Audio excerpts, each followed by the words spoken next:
Hey guys, and welcome back to another episode of the Tabak Business Sales Podcast with Damien and Sam. Today is a short video. We're going to talk about how important confidentiality is during the sales process.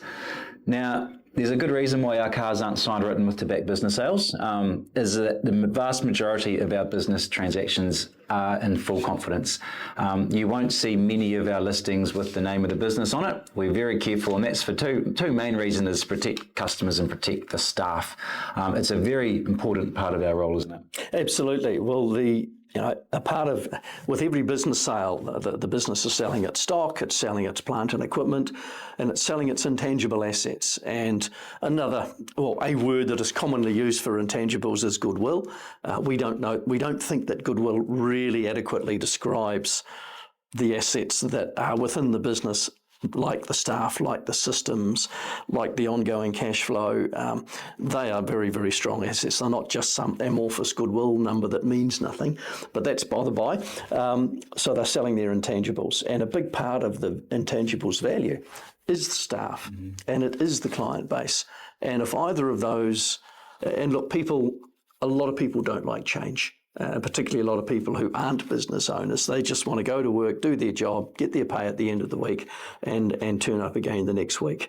And so if the business is on the market and people find out when you don't want them to, that can cause nervousness and people getting a bit anxious, and suddenly you might lose a couple of staff, and you might have a team of 5 or 6. Suddenly you've got a third of your team down.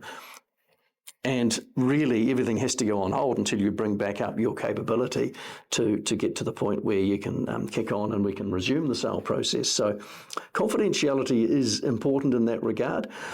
Although I would stress there are some business owners have got such a good relationship with their team that they do not want to do anything. And that is, I guess, hidden from the staff, and they're very open about it. And in the cases where that has happened, it's actually worked out very, very well, because the staff are aware. They know the owner isn't going to sell them down the road to some clown that will break the business. And yeah, that can work. If you feel your team is at that level and you want to share what's going on, we would welcome that, because it means there are no secrets.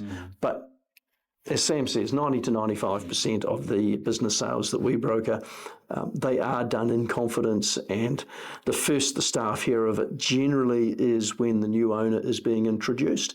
The exception to that might be if there's a key player in your team, say your factory manager, and as part of due diligence, and it might be the last thing that's done within DD, the new owner sits down with the factory manager and just wants to make sure that they're happy and that they would work well together under the new structure.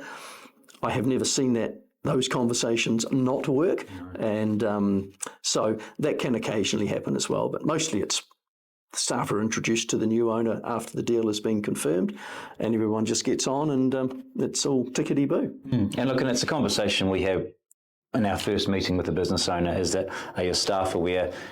We always just assume that we're going to sell the business in confidence. And what that means is that we appraise the business, we get the business listed.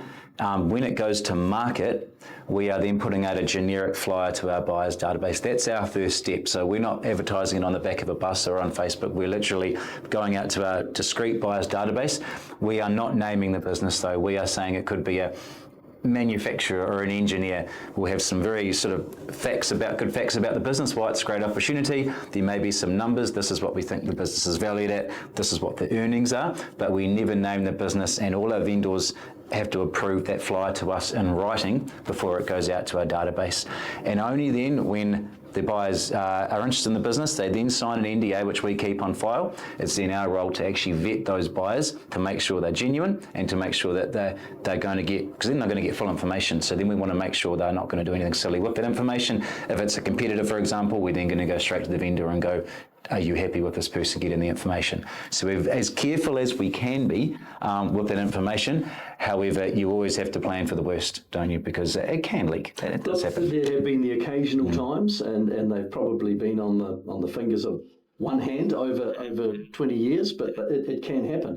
So we also say to a vendor, hey, look, just have a one-liner, a throwaway line that you can use if a staff member or a client says to you, hey, I was chatting to so-and-so and he tells me your business is for sale. It can be as simple as, hey, everyone's business is for sale. Why do you want to buy me? What do you want to pay? Just turn it around, make a bit of a joke of it, rather than looking like a possum in the headlights. So we I guess position our vendors just so that they can be aware that if something did happen, they can respond without feeling compromised or embarrassed. And we do everything we can, but we can't guarantee the confidentiality. And an example I had was a chain of beauty stores that we had on the market, and it was more of an investment purchase because it was managed. So a gentleman was having a good look at it, and assuming he mentioned it to his wife over a glass of wine, but didn't stress the fact that he had signed an NDA. She was then getting a treatment at the same business, and she was lying there and casually mentioned to the manager, oh, I heard you are for sale. And the manager was like, huh? And so she went straight to the owners. The owners called me. We're not happy whatsoever. I got the last name of that person, matched it to the last name of the person on the database, on the buyer's database. I gave him a ring, and I politely let him know, and he was literally seething. There was a big pause, and he said, Sam, I apologise.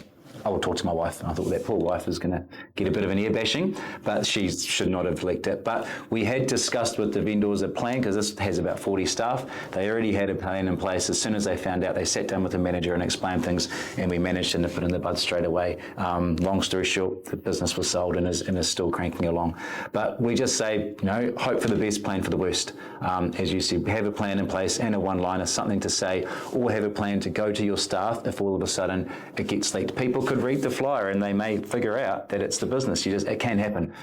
So just always be prepared is our best piece of advice. Absolutely. And maybe morphing into the topic we've discussed very briefly in the past is we talk about off-market sales. And what's an off-market sale? That's a sale that doesn't even go necessarily out to our database of buyers. That's where we've stumbled across a business. They've said, yeah, well, we would sell, but we only have just to the right person. And we'll get into a bit of detail on that in another episode. But another example we can look at in respect of that was I was busy selling a trades-based business that was down country. I had a buyer from the same industry, quite interested. We worked through quite a strong process. Ultimately, that sale did not proceed for reasons probably more around staff and just their desire to stick around and take on an opportunity. But as the process unfolded, my purchaser, who was quite a large company based in Christchurch, had said, well, what do you think my business is worth? So we went through an appraisal process. We had a chat to them, and I said, well, if we found a buyer, would you sell? I mean, you've got to ask the question, don't you? And he said, look, if I got a buyer and you can get me that figure, he said, yeah, I would sell. And long story short, that gentleman agreed for us to shoulder tap 4 or 5 potential buyers, because we always have a good understanding of the capability of what our buyers are looking for. We shoulder tapped 4 or 5. We had 2 that said, yeah, I have some interest. They received the information memorandum in confidence, and one of those purchasers has now put an offer on the business, and we're working through a due diligence process. Not confirmed yet. It may not, but we're as confident as you can be that it will. So far, so good. That's a really good way to retain confidence, because you're not opening the kimono. There's nothing online. There's no flyer. It literally is just a conversation. And we go through the normal process. You have to list your business with us, go through the listing agreement, AML, all the fun stuff. It just means that we're not going to market, which means there's nothing going out to our buyers database. We've just said, hey, here is 3, 4, 5 buyers that we know very well. They've got access to capital. We know they would be interested in your business because of X, Y, Z. Why don't we go to these 4 or 5 or 6? Best result is you get 1, 2, 3 people actually wanting to make an offer, and no one is the wiser for it. We are driven by the vendor. If we think there's a better chance of getting more money or more whatever it is they want by going to market, then of course we'd always do that. But some vendors love the idea that it's just a discreet shoulder tap. Here's 3 buyers that we know, and let's get some introductions going. I think maybe in closing this particular confidentiality topic, Sam, we work strongly with buyers. We have over 6,000 registered buyers with Tabak on our database. We communicate with our buyers monthly. We send out a monthly listing summary. For my sins, I'm the individual that has to write the sort of the forward or the Because you're the best at it, Damien. That's why. and so every year we would have 2 or 3 of these little, I guess, market updates targeted at buyers, and we talk about the type of buyers that have come in and purchased businesses from us. So that can resonate with the buyers that we're dealing with. We, as importantly, we talk about the buyer's obligations, and we reinforce the importance of confidentiality, and we reinforce the importance of having things like their money sorted out, they understand their financial capability, and not to just rock up and expect to put an offer in when they've had 10 minutes with the IM because they want to stop someone else from making an offer. All of these buyer, I guess, tricks or things that can happen. So we do try to, look, we love buyers. Without buyers, we wouldn't have a business. But we also do need to work closely with them, and educate's perhaps the wrong word, but certainly guide them in respect of what's appropriate and what's not appropriate as they go through the purchase process. I think that winds us up for the Confidentiality podcast, and that is the Tabak Business Sales podcast with Damien and Sam. See you next time.